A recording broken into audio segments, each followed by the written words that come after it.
Hello bearded bee people, welcome back to B&K Bees. I will test these bees' temperament out by taking this veil off. Probably pretty stupid because it was on for a reason. But I know you can see my beautiful face better this way. So we are about to do an update on the thin split that I did a couple weeks ago. Every time I make a video or talk a little bit about making thin splits, I always get a bunch of down thumbs. And I understand it.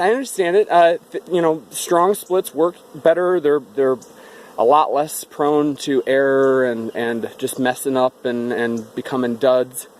But there's definitely a place and time for thin splits.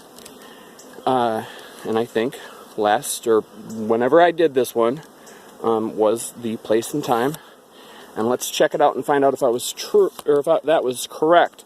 Now, all I've done since I dealt with that, since I set this split out, was I gave them a cell the day after. So I let them sit here as a thin queenless split for a night. Gave them a cell that next day, and I have filled up their feeder twice. And that's it. I've not pulled a frame or messed with them in any way, added or taken anything from them. And it looks like it. Still pretty thin. But of course, they had zero ability to change that between then and now. I don't have a hive tool in my pocket, so we'll try to do this. Here's their empty feeder.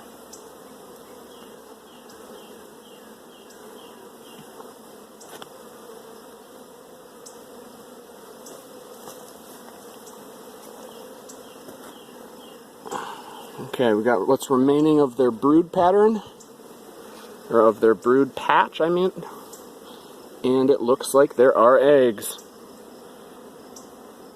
So I believe we have a mated queen in here, which is what I was hoping to see, obviously. Get this stupid fern out of the way.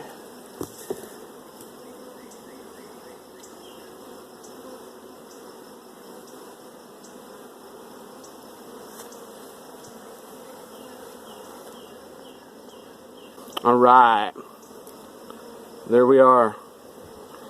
A mated queen who's been doing her job. Eggs aplenty. So, it's June 5th, and we have 4 frames of bees, a laying queen, little patches of brood, so this population's likely to dwindle a bit even more before it starts to recover.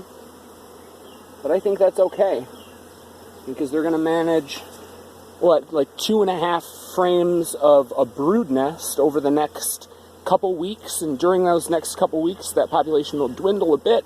If I keep this food on them, I think they'll be just fine.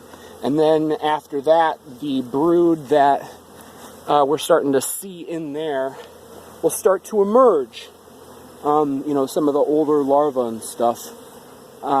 So then the population will start to pick up. A month from now, I expect this to be filling out a deep 10-frame box. And so then we're talking about the beginning of July.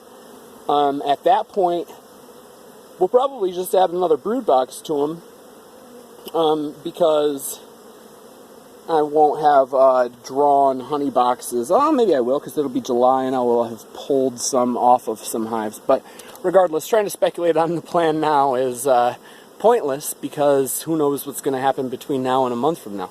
My point being, the down thumbs on the thin split video, I think, were unfounded.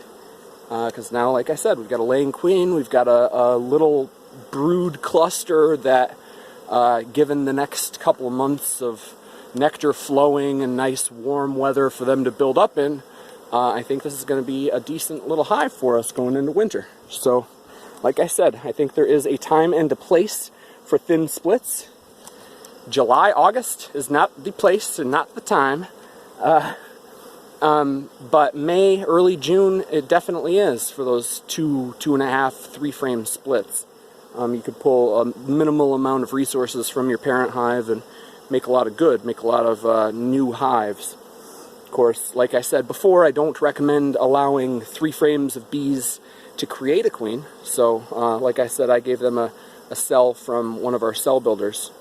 So if you have the ability to do that, that's a great idea. If you have the ability to set out a very strong split, let them make the queen cells and then split those up into 2 or 3 frames, that's another good idea to kind of get around that small group of bees making a queen problem. So, thanks for watching. Click up thumb if you liked it, or not. I appreciate you watching, regardless. So, get out there and have some fun with your bees. See ya.